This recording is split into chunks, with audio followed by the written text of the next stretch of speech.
Hi and welcome back to the channel. So you've got yourself a brand new DJI Mini 5 Pro, and first of all congratulations, because this seriously is a great piece of kit. So the thing is with the Mini 5 Pro is that it is packed with features, settings and a lot of hidden tools that a lot of pilots either don't know about or simply have never used. And in fact, most people probably only really scratch the surface of what this particular drone is really capable of. Now, I've been flying for around about 9 years, and throughout that time I have picked up plenty of tips and tricks and settings that have helped me fly and get smoother footage, and also to make the most of every flight. So in this video, I'm going to share the ones that really make the biggest difference. Now, whether or not you're a complete beginner who's just unboxed your drone, or whether or not you've been flying for a while and you want to improve your flying skills, there's something that's going to be in the video for everyone. So first of all, if you do find the video useful, please take the second and do the like, subscribe and the notification bell. That would be really helpful. It really does support the channel, and it means that you're not going to miss any future DJI tutorials and reviews or flying tips that I do. So the first thing I would recommend is turning on the screen record. Now, it's one of those things that a lot of people only think that it's really useful for doing YouTube videos, but actually it's brilliant for reviewing your flights later. If something unexpected happens, if a setting wasn't quite right, or if you capture a great shot and want to remember exactly how you did it, having the screen recorded on can be incredibly useful. So the next thing I would recommend is that you turn down the beeping on the controller, because it can be especially loud when you're changing settings or getting alerts. And if the constant beeping does drive you mad like it does me, you can do this on the main screen just by going into the top, sliding down, and there you can see the system volume, and you can drop it down from there. Now, also you really need to learn the skill of hand launching, because learning how to launch the drone safely one-handed and also catch the drone is really important. There are going to be times when the ground isn't going to be ideal, maybe on a sandy beach or standing in long grass, or you're actually dealing with wet and muddy terrain. So for a hand launch, you simply hold the drone underneath, away from the sensors and the propellers, and then you just press the C1 button. Then once the motors have spooled up, release the drone and let it climb away. Now really, you should also learn to launch manually. Now most people do rely on the auto takeoff button, and that's absolutely fine, but it's worth knowing how to launch the drone manually as well. So to do this, the motors start by pushing the sticks downwards and inwards, and then gently push on the left stick to lift the drone up.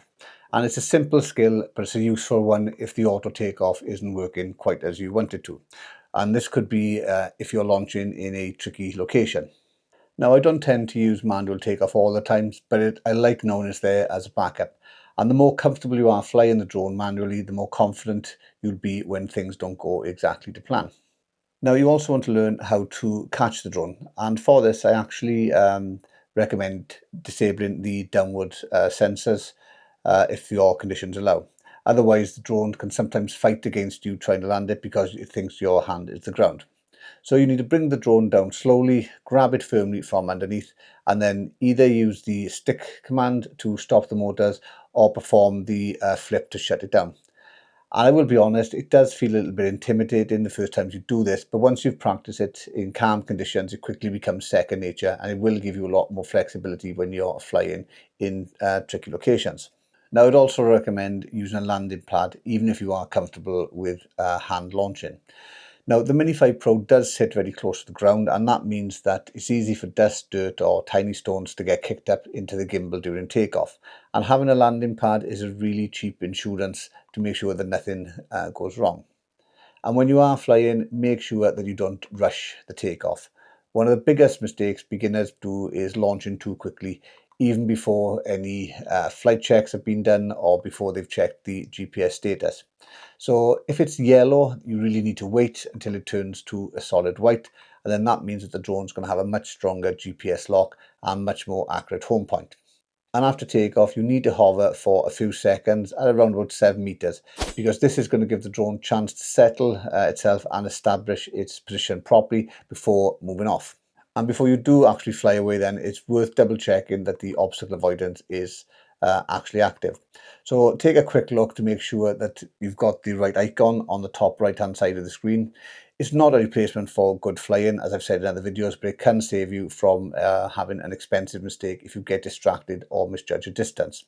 So you can check this in the safety settings and on the main screen, and you should see the obstacle sensing indicators showing that the sensors are active. If they grayed out or disabled, it's worth finding out why before you launch. It's only going to take a few seconds to check, but it could save your drone. Now you should also check before every flight that the return to home settings are correct, and it's only going to take a few seconds to do this. And this is one of the biggest safety features, because if you lose signal or hit return to home button by mistake, the drone's automatically going to fly back to you. So head into the safety menu and make sure that the return to home is enabled and you've got a sensible return to home altitude set. You should also see a message saying that the home point has been updated before you take off. If you don't get that confirmation, don't launch. You also want to check to make sure that you've got it set to either preset or optimal, depending on which one you want to use. And if you are moving, obviously, then set it to the dynamic home point. Because if you're out flying and you're walking, cycling, and you're moving away from your home point, you need to make sure the drone's going to come back to the right place, especially if return to home is triggered in an emergency. So you can find this in the safety settings and the home point options. And when it's enabled, the home point is going to update to your controller's location as you move about. It's a simple setting, but again, it can save you a lot of stress, and it's going to make sure the drone comes back to you and not where you were 5 minutes ago. And you're also going to notice that the home point is going to change from yellow to blue. The next tip is related to the actual controller itself, and you want to make sure that you position your antennas correctly. Now, this one does sound simple, but it can make a huge difference. So don't point the antenna tips at the drone. The strongest signal is going to come from the flat face of the antenna. So imagine you're presenting the broad side of the antenna towards the aircraft, and that's what's going to give you the best connection. Now, also on the controller, you're going to have the function buttons, which is the C1 and the C2 button, or the FN button. And this is one of the easiest ways to speed up your workflow, and that's to customize these buttons on the controller. So instead of digging through all the menus while you're flying, you can simply assign your most used functions to a single button press. So for example, I like to use them for things like switching the map views, recentering the gimbal, turning on the auxiliary light, or quickly accessing the focus and exposure settings. Again, it may seem like a small thing, but when you're trying to capture a shot quickly, those few seconds can make all the difference. And also, while we're on the controller, you should really check out your flight stats, because this is something that a lot of people ignore.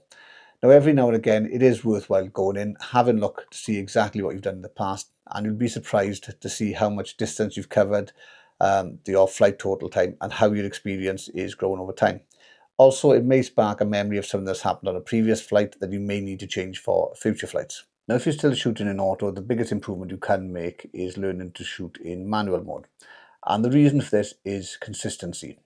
When you're filming a scene, you don't want the drone constantly changing the brightness halfway through the shot, and manual mode is going to give you a lot more control.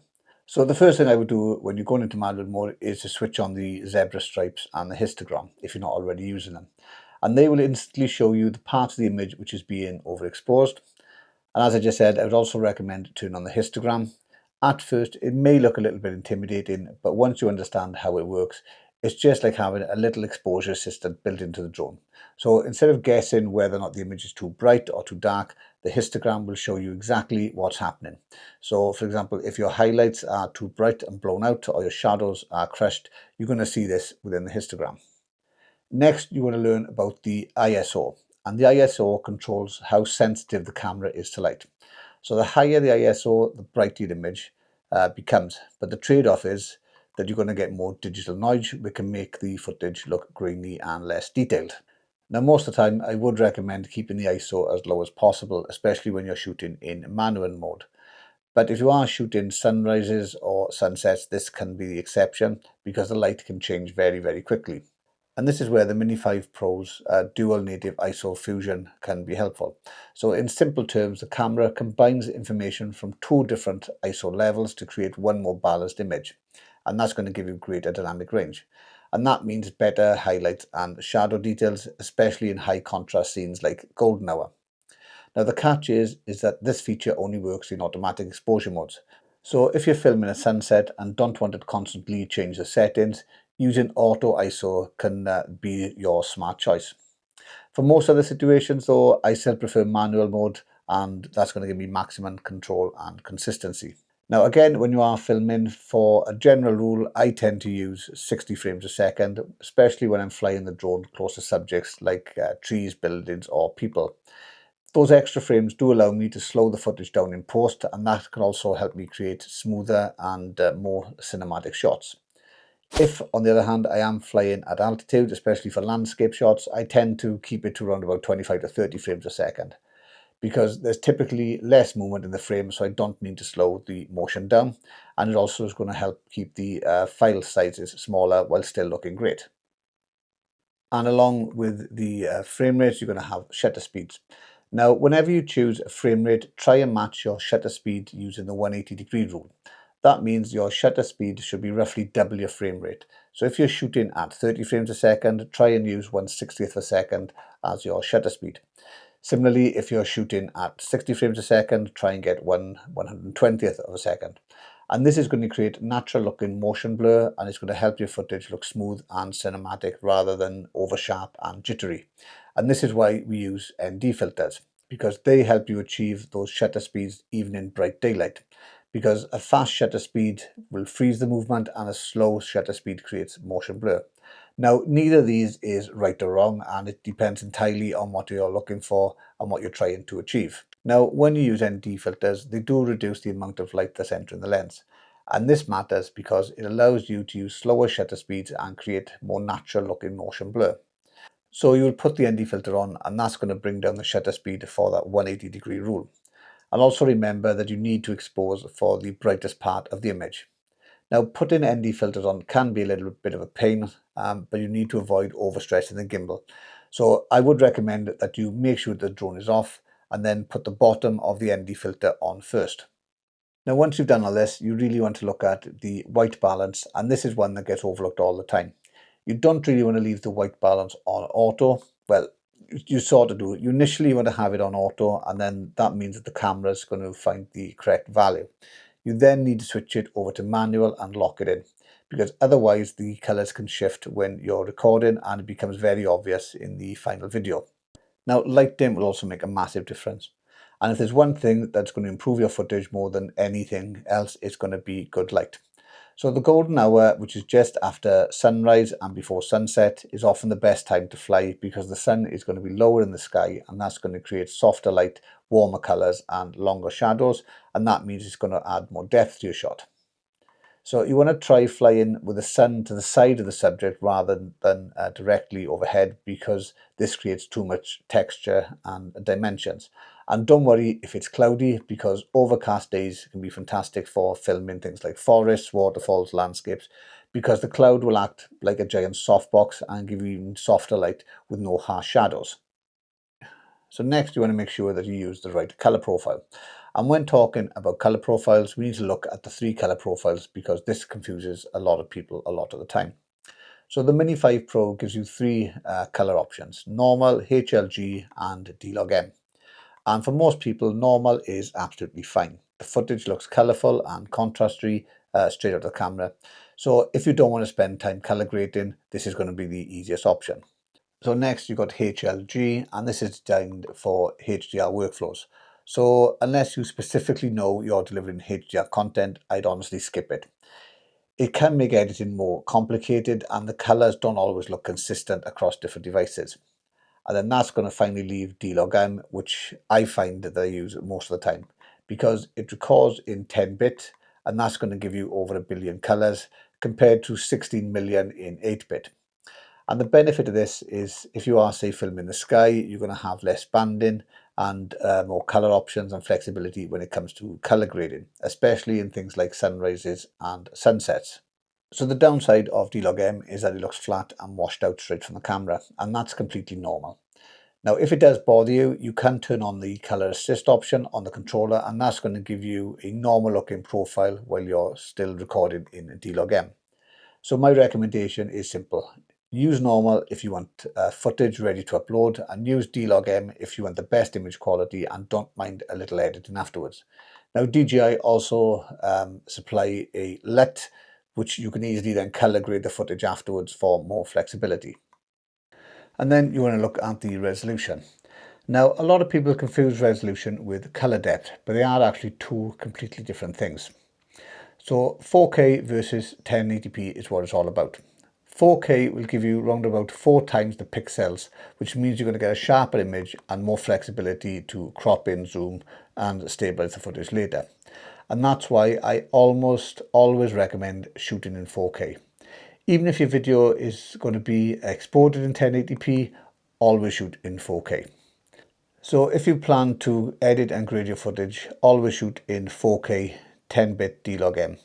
If you want footage to use straight out of the camera, 4K normal is a fantastic option. So the easiest way to remember this is that 4K gives you more pixels and 10-bit gives you more colors. So now that we've talked about exposure, frame rates and color profiles, none of that matters if your footage isn't sharp. And one of the most common reasons drone footage gets ruined is autofocus choosing the wrong thing to focus on. Now, most of the time the autofocus works perfectly well. But when you start filming close to foreground objects like trees, branches, fences or rocks, it can suddenly decide to focus on those instead of the actual subject. Simply switch from AF to MF and use the focus slider to adjust the focus, and also you really want to enable focus peaking. So for landscape shots, I'll often set the focus manually before recording, and that's where I'm going to leave it. That way I know the focus is not going to suddenly change halfway through and ruin the shot. Now, as I just mentioned, you do have a setting called focus peaking, and this highlights the areas that are in focus with coloured lines, making it much easier to see what's sharp, especially when you're filming on a bright day where the screen can be difficult to judge. So for most landscape shots, I simply move the focus slider towards the infinity, check the scene with focus peaking and then leave it alone. So the big advantage is that the drone won't suddenly refocus on a tree or a branch or any foreground objects halfway through the shot and ruin the footage. So think of manual focus as locking in exactly what you want the viewer to see rather than letting the camera make the decisions for you. And then once all that's done, there's one more simple tip that can make your footage look much more professional. Now, by default, the drone is constantly adjusting the exposure as the scene changes. But the problem with that is that if you fly from a dark area into a bright one or pan across the sky, the image can suddenly brighten or darken mid-shot. It looks distracting and immediately gives away the fact that the camera is on auto exposure. So to prevent this, simply tap and hold an area on the screen where you want the footage to be correctly exposed. You'll then see a yellow box appear, and after a moment the exposure will lock. Now, depending on the settings, you'll also see an AE lock indicator on the screen. Now, I use this all the time when filming sunsets and landscapes or reveal shots because it keeps the brightness consistent throughout the entire clip. And this means the result is smoother and more cinematic footage and much less work when it comes to editing later on. Now, when you're shooting video, there's one setting that's worth experimenting with, and that's the image style controls. And I find that reducing the sharpness to -2 and the noise setting reduction to -1 can produce more natural looking images with fewer digital artifacts. The footage may look a little softer straight to the camera, but it often grades better and avoids overly sharpened artificial look. And just remember that these settings are only available in video mode and not photo mode. Now, great drone footage isn't just about the camera settings, it's mainly about composition. And the Mini 5 Pro offers a few overlays, including the rule of thirds grids, diagonal grids and center target. Now, I do use two of these most of the time, and that's the rule of thirds and the central target. The rule of thirds divides the screen into 9 sections and helps you position subjects in a more balanced and visually pleasing way. So instead of placing, say, a lighthouse or a boat or a person in the center of the frame, you want to try placing them on one of the grid lines or the intersections. On the other hand, the center point is useful for tracking and centering subjects symmetrically during the shots. And as for the diagonal grid, it's there if you want to use it, but I rarely do. So if you're only going to use one overlay, make sure that it is the rule of thirds, because this is the easiest and quickest way to improve your composition. Now, another simple composition technique is to use leading lines.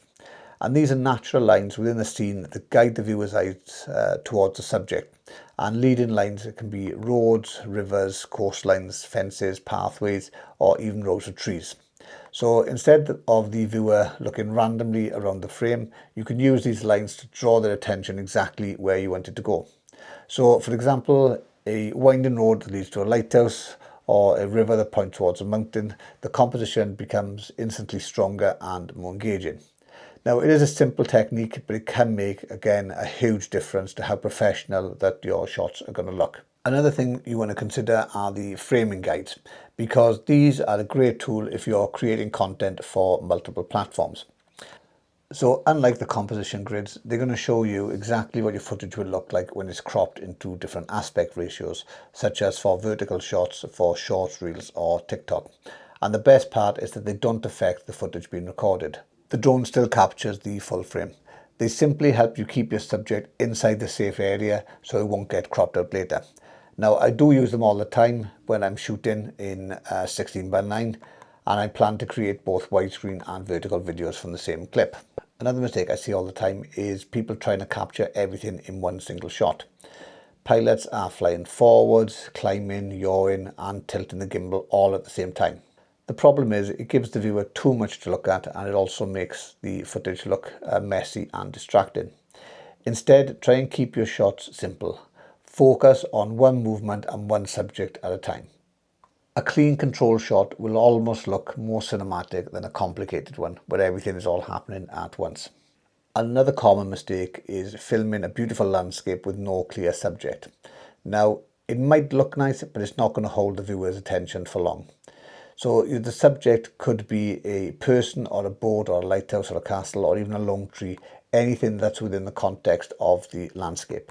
So this is important because it gives the viewer something to focus on and it helps tell the story.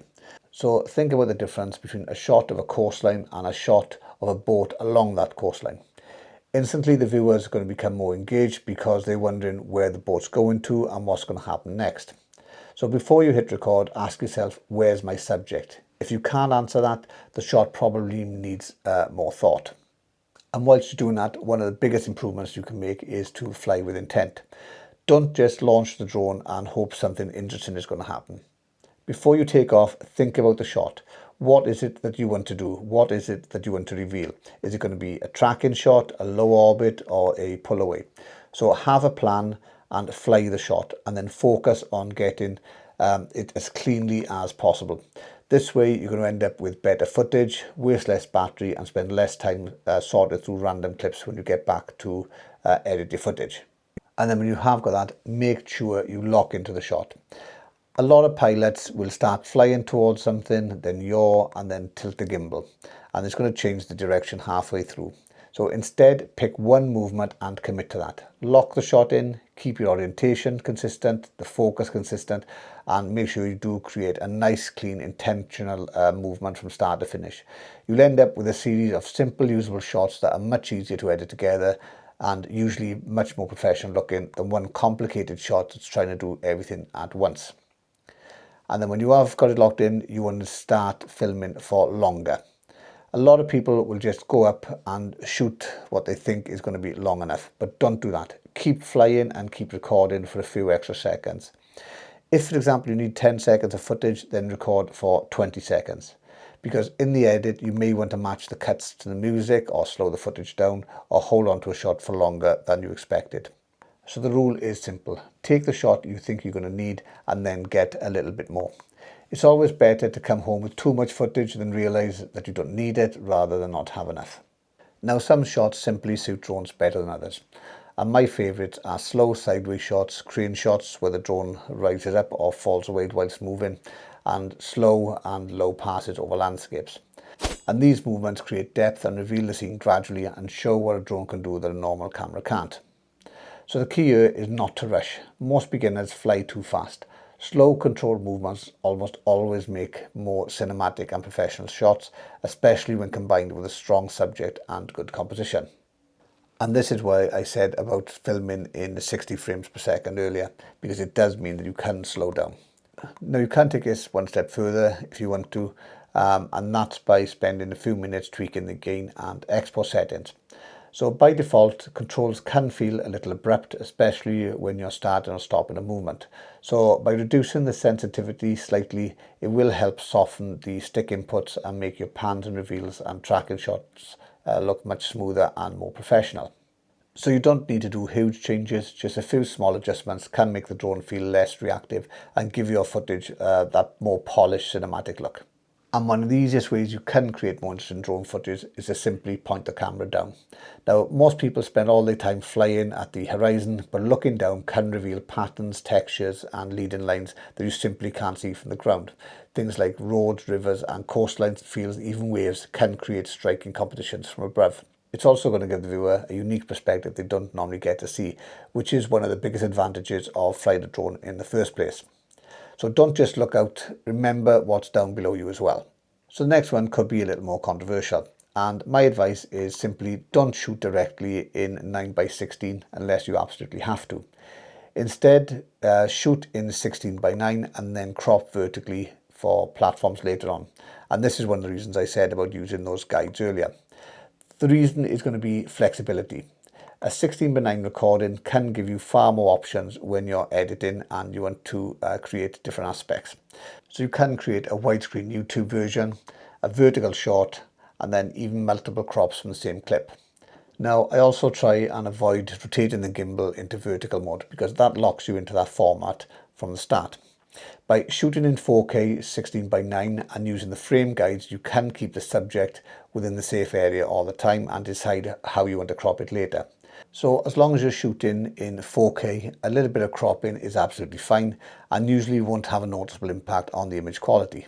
Now, the Mini 5 Pro's 2x lossless zoom is a lot more useful than people realise. It's not just about getting close to the subject, it's about improving composition and creating a different look. By zooming in, you can make objects appear larger in the frame without having to fly closer. And it can also enhance the feeling of parallax where the foreground and the background elements appear to move at different speeds. And this adds to the depth of your shots. Now, I often use this when I'm filming buildings, up in the mountains, landscapes, and where I want a more compressed cinematic look while still keeping a safe distance from the subject. There's also a nice trick you can do if you're using active track. So instead of instantly jumping to 2x zoom, the drone will slowly zoom in while it's tracking the subject. So the drone will maintain the tracking while creating that gradual zoom, which looks a lot more cinematic rather than the sudden zoom in change. And it works especially well with people and vehicles and boats, adding a sense of drama and drawing the viewer's attention straight to the subject. It is a really simple technique and the results can often look incredibly professional.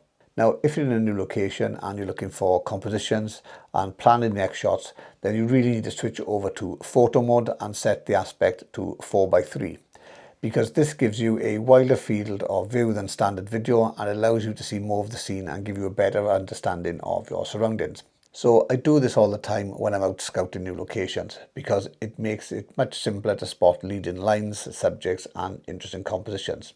So before I even start recording, it's a simple trick that can help me be more creative and have better decisions before I even start recording. And if you are shooting photos, don't overlook the exposure bracketing. Now this captures multiple versions of the same images at different exposures, one for the highlights and one for the shadows and the others in between. You can then merge these into a HDR image later on for maximum dynamic range or simply choose which exposure looks best. So think of it as the photo equivalent of the dual native ISO fusion in video, helping you capture as much detail as possible in changing light conditions. Now, one of the main reasons you've got the drone is for tracking, and you can activate the active track simply by drawing a box around your subject or by enabling the subject recognition, which places little green icons over everything the drone thinks it can track. Now, I find active track works best with faster moving subjects like boats, cars and bikes, although it can also work well for people walking. And it's a fantastic way to get smooth tracking shots with very little effort. And that said, for more slower cinematic movements, active track can sometimes look a little jittery. And that's where cruise control becomes a much better option. Now, cruise control is a fantastic tool. It lets you lock in a constant speed so you don't have to worry about maintaining perfect stick pressure throughout the shot. And this is especially useful for slow reveals and cinematic fly-throughs.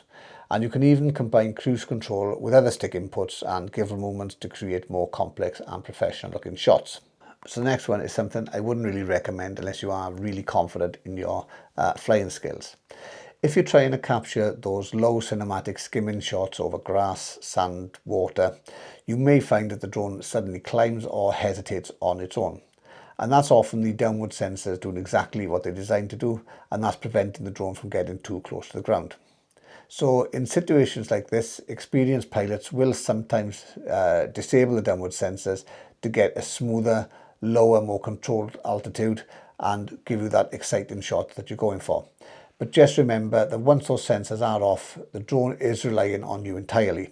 So only do this if you are really confident in your flying skills and have plenty of space to work with. Now, learning to fly the drone can take a long time. And if you want cinematic footage with a minimal of effort, then you need to look at the DJI Quick Shots. And these are the pre-programmed flight paths that automatically create impressive drone results in moments just with a tap of a button. Now, there's nothing wrong with using quick shots. I use them all the time because at the end of the day, if the drone's got the capability to do something, why not do it? So you've got options like rocket, droney, circle, helix, boomerang and asteroid. And my personal favourite is the rocket because it creates a dynamic bird's eye reveal as the drone climbs straight up. They're also perfect when you're short on time. And if you are learning to fly the drone, or you want a simple professional looking shot without having to manually perform it yourself, then using quick shots is the way to go. Now DJI do build up on that, and that's with the master shots. And with the master shots, it takes a series of quick shots and combines them into one simple bit of footage. So again, if you want a way to quickly capture some professional looking footage quickly and easily, then use the master shots, select your subject, select the parameters you want and let the drone do the rest. The big advantage of this is speed. So instead of manually capturing the reveals, the circles, the crane shots, the pullaways, the drone does everything for you in just a few minutes. Now, it's a fantastic feature for beginner and even experienced pilots who use it when they need great looking footage quickly without having to plan every shot themselves. And one of the other features you've got then is going to be hyperlapses. And hyperlapses is possibly one of the most powerful storytelling tools on the Mini 5 Pro. It's perfect for showing the passage of time, creating smooth transitions between locations, and for adding that extra energy to your edits. Now, to take it a step further, you can even try using it with waypoints, circle mode, or course lock, because these let the drone follow a consistent path while speeding up time around it, and that's going to create some really professional looking results. And you can even add a slow gimbal movement during the shot to make the final hyperlapse feel much more dramatic and cinematic. And as I mentioned there, you've got waypoints. Now, waypoints allow you to tell the drone to follow a specific path from point A to point B at a specific speed and a specific height. So it means that you can do the same drone shot over and over again, and again, once this is laid out, it will give you some really smooth cinematic effects because the drone is handling everything from the beginning to the end. You just pre-program what you want it to do and the drone's going to follow those instructions.